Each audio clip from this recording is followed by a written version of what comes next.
ചേട്ടാ ഈ പോസ്റ്ററിലാണെങ്കിൽ സത്യം പറഞ്ഞ ഒരു ബോയ്സ് ഹോസ്റ്റലും അതിനകത്ത് ശ്രീനേട്ടൻ ഒരു വാർഡൻ പോലെ എനിക്ക് കണ്ടപ്പോ അങ്ങനെ തോന്നി. ആ അജു വർഗീസിന്റെ താടിയിട്ട് നോക്കിയിട്ട് ഹോസ്റ്റലിൽ പഠിക്കുന്ന ചെറുക്കനാണോ എന്നൊന്ന് നോക്കിയേ നിങ്ങള്. ആ ഫോട്ടോയ്ക്കകത്ത് നിൽക്കുന്ന നോക്കിയേ. വാർഡനേക്കാൾ 6 വയസ്സ് മുൻപുണ്ടല്ലോ അവിടെ നിൽക്കുന്നവന്. അല്ല മൊത്തത്തില് ഒരു എല്ലാരും മുഖത്തൊരു കള്ള ലക്ഷണമൊക്കെ ഉണ്ട്. ഏത് ആ നവാസിന്റെ മുഖത്തോ? ആ നവാസിന്റെ മുഖത്ത് കള്ള ലക്ഷണോ? അവൻ നിൽക്കുന്ന വഴിക്ക് ദേവസ്വം ബോർഡിൽ ഉണ്ണിയപ്പത്തിന്റെ കൗണ്ടറിൽ ഇരിക്കുന്ന അത്രയും നിഷ്കളങ്കായിട്ടിരിക്കുകയാണ്. അല്ല അപ്പൊ ഇത് ഒരു ബോയ്സ് ഹോസ്റ്റൽ റിയൽ ലൈഫിൽ നിന്ന് ഒപ്പിയെടുത്ത കഥയാന്നൊക്കെ ആരോ പറഞ്ഞു കേട്ടു. ഇവനാണ് ഒപ്പിയത്, ഇവൻ പറയും. ഹോസ്റ്റലല്ല, കൂട്ടുകാരൻ എന്റെ ഞാൻ ചെയ്യുന്ന പ്രധാന ക്യാരക്ടറിന്റെ എന്ത് ബാച്ചിലേഴ്സ് പാർട്ടിയാ. ഒരു രാത്രി നടക്കുന്ന ഒരു സംഭവം, അതിന്റെ പുറത്തുണ്ടാവുന്ന ഡ്രിങ്ക്സ് ആൻഡ് കയോസ് എന്നൊക്കെ പറയുന്ന കൈൻഡ് ഓഫ് സിനിമകളുണ്ട് പുറത്തൊക്കെ.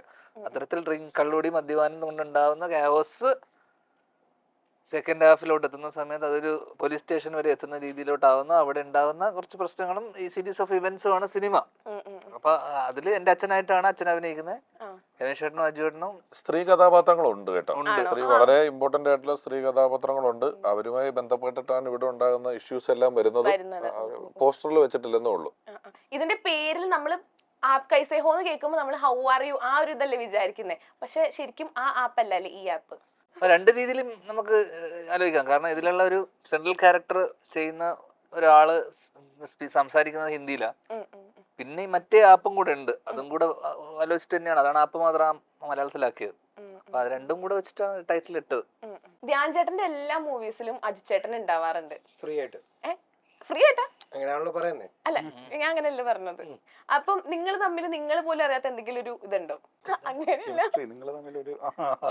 തീർച്ചയായിട്ടും ഉണ്ട്. അങ്ങനെയല്ല, എന്താണ് ആ ബന്ധം? അത് ഇവര് പോലും അറിയാത്താണ് ഇവരെങ്ങനെ പറയും. നിങ്ങള് അറിയാവുന്ന കാര്യം തന്നെ ചോദിക്കാം. നിങ്ങൾ അറിയാത്ത സാധനം ഉണ്ടോ? അങ്ങനെയല്ല ഏട്ടാ, നമ്മളിങ്ങനെ ചോദിക്കൂല ഞാൻ പോലും അറിയാതെ എന്നൊക്കെ പറഞ്ഞിട്ട് ഇങ്ങനെ നമ്മളിങ്ങനെ വലിയ ഉപന്യാസത്തിലൊക്കെ പറയൂലേ.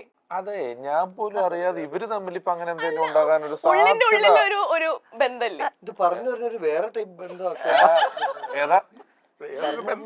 ബന്ധമാക്കുമല്ലോ. അല്ല ഞാൻ അതിന് മുമ്പേ വള്ളം ഞാൻ പിടിച്ചു നിർത്തി.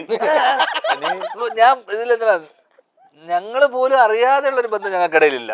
ഞങ്ങൾ അറിയുന്നുണ്ട് ബന്ധപ്പെടുന്നതും കാര്യങ്ങളൊക്കെ. നിങ്ങള് കെമിസ്ട്രി ആണോ ഉദ്ദേശിച്ചത്? ഒരു ബോണ്ട്. അത് ഈ ഓഫ് സ്ക്രീൻ ബന്ധം ഓൺ സ്ക്രീനിൽ റിഫ്ലക്ട് ചെയ്യും. നോട്ട് ജസ്റ്റ് ധ്യാനും ഞാനൊന്നല്ല, ആരുടെയും. കാര്യം അവർക്ക് തമ്മിൽ ഒരു ഇൻഹിബിഷൻ ഉണ്ടാവില്ല. അഭിനയിക്കുന്ന സമയത്ത് കയ്യെ പിടിച്ച് വലിച്ചുകൊണ്ട് പോകാനൊക്കെ നമുക്കൊരു സുഹൃത്തല്ലാത്ത ആളെ നമ്മളൊന്ന് ശ്രദ്ധിക്കും. ആളുടെ കൈ സുഹൃത്താകുമ്പോൾ നമുക്ക് അതിന്റെ പ്രശ്നങ്ങളൊന്നുമില്ല. അപ്പൊ അത് റിഫ്ലക്ട് ചെയ്യും. അതുകൊണ്ടാണ് പറഞ്ഞത് വിനീതേട്ടന്റെ കൂടെ അഭിനയിക്കുമ്പോ കുറച്ചും കൂടെ എന്താ പറയാ ബുദ്ധിപരമായിട്ട് നിക്കും. ധ്യാൻ ചേട്ടന്റെ ഒപ്പം അഭിനയിക്കുമ്പോ അങ്ങനെ ബുദ്ധി അങ്ങനെ അഭിനയിക്കുന്ന സമയത്ത് അവന്റെ കൂടെ അങ്ങനെ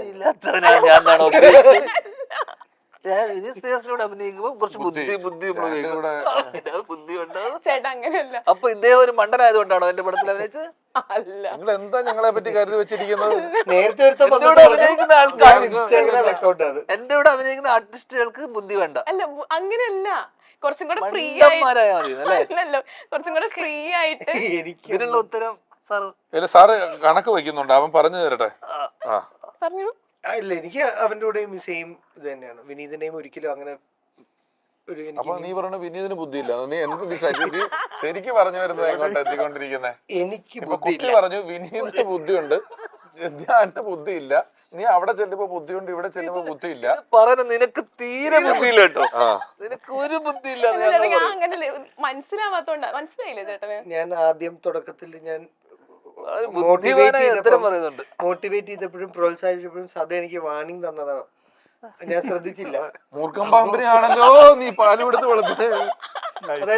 ലവ് ആക്ഷൻ ഡ്രാമയ്ക്ക് ശേഷം ധ്യാൻ ശ്രീനിവാസന്റെ തിരക്കഥയിൽ ഒരുങ്ങുന്ന ചിത്രമാണ് ആപ്പ് കൈസേ ഹോ. കോമഡിക്ക് പ്രാധാന്യമുള്ള ഈ ചിത്രം ഫെബ്രുവരി 28-നാണ് തിയേറ്ററുകളിലേക്ക് എത്തുന്നത്.